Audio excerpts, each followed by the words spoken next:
अध्याय 1 वास्तविक संख्याएं। प्रश्नावली 1.1। प्रश्न 2। दर्शाइए कि कोई धनात्मक विषम पूर्णांक 6q+1 या 6q+3 या 6q+5 के रूप का होता है। आइए इसे हल करते हैं। सबसे पहले हम प्रश्न को समझ लेते हैं। दर्शाइए कि कोई धनात्मक विषम पूर्णांक 6q+1 या 6q+3 या 6q+5 के रूप का होता है। धनात्मक विषम पूर्णांक का मतलब है कि ऐसी संख्या जो 0 से बड़ी हो और जिसमें 2 का भाग ना जाए। ऐसी संख्या जो 0 से बड़ी हो और जिसमें 2 का भाग ना जाए, यानी 1, 3, 5, 7, 9 ऐसे आगे तक कोई भी संख्या हो सकती है। वो 6q+1 या 6q+3 या 6q+5 के रूप की होती है। इस बात को मैं सिद्ध करके दिखाना। आइए इसका हल देखते हैं। तो हम एक विषम पूर्णांक a ले लेते हैं और ऐसी संख्या ले लेते हैं b जिसका मान 6 है। ये हमने 6 क्यों माना? क्योंकि हमें यहाँ पर 6 लेके आना है, 6 दर्शाना है और इसके लिए हम विभाजन एल्गोरिथम का प्रयोग करते हैं।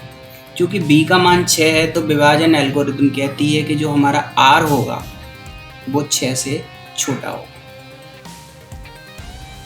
और 0 के बराबर होगा या b से छोटा होगा। हम b का मान चूंकि यहाँ पर 6 ले रहे हैं तो इसलिए हमारे संभावित शेषफल होंगे, यानी जो r होंगे वो 0 हो सकता है, 1 हो सकता है, 2 हो सकता है, 3 हो सकता है, 4 हो सकता है और 5। 6 नहीं हो सकता, 6 से छोटा होगा।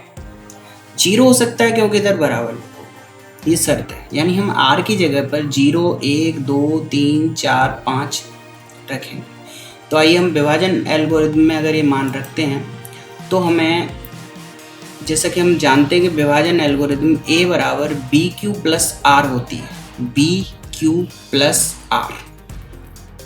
यहाँ पर हम b का जो मान है वहाँ 6 रखेंगे।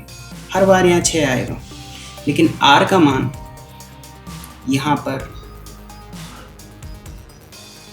1, 2, 3, 4, 5 या 0 भी रखा जा सकता है। कुल 5 समीकरण।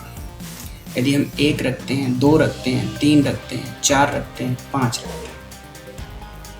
अब हम यहाँ पर देखते हैं कि कौन कौन सी संख्या है जो विषम है और कौन कौन सी संख्या सम है, क्योंकि हमें विषम पूर्णांक छांटने हैं। वो कौन से होंगे?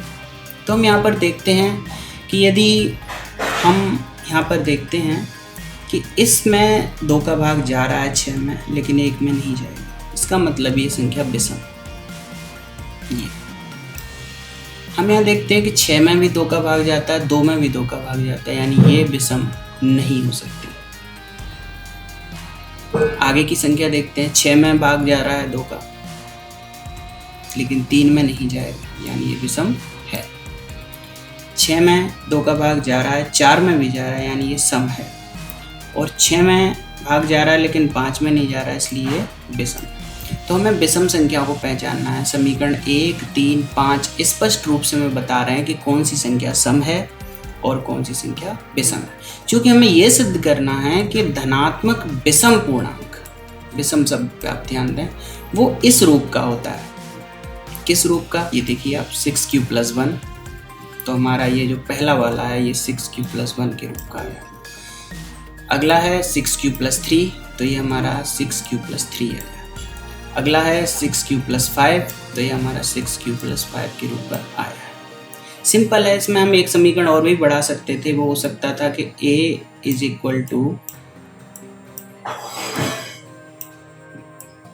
bq+0। चूँकि हम b को 6 लेके चल रहे हैं तो हम b की जगह पर यहाँ 6 रखेंगे। तो ये 0 है। ये भी चूँकि सम होता तो समीकरण स्किप कर दिया है। यहाँ पर हम r की जगह 0 ही, चूँकि यहाँ पर हमने शेषफल 0, 1, 2, 3, 4, 5 दिखाए हैं, तो सभी संभावित शेषफलों को यहाँ लिखा जा सकता है। तो हम देखते हैं कि हमें जो विषम पूर्णांक धनात्मक पूर्णांक प्राप्त हो रहे हैं वो समीकरण 1, 3, 5 से प्राप्त हो रहे हैं। उससे स्पष्ट होता है कि वो या तो 6q+1 के रूप का होगा, या वो 6q+3 के रूप का होगा, या वो 6q+5 के रूप का होगा। तो इस तरह से हमारा ये सवाल सिद्ध हो जाता है। आइए इसे किस तरह से लिखेंगे, किस तरह से कॉपी में हल किया जाना चाहिए, उसके लिए हम आगे बढ़ते हैं।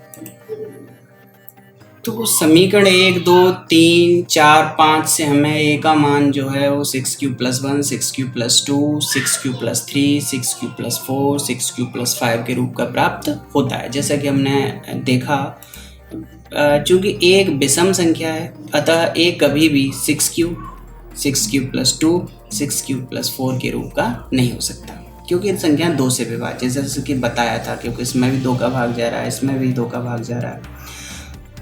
ये सभी सम संख्या है। हमारा प्रश्न है कि हमें धनात्मक विषम पूर्णांक चाहिए। तो ये संख्याएं अपने आप ही जो बचती हैं शेष वो हैं, अतः कोई भी धनात्मक विषम पूर्णांक संख्या जो है वो 6q+1 या 6q+3 या 6q+5 के रूप की होगी।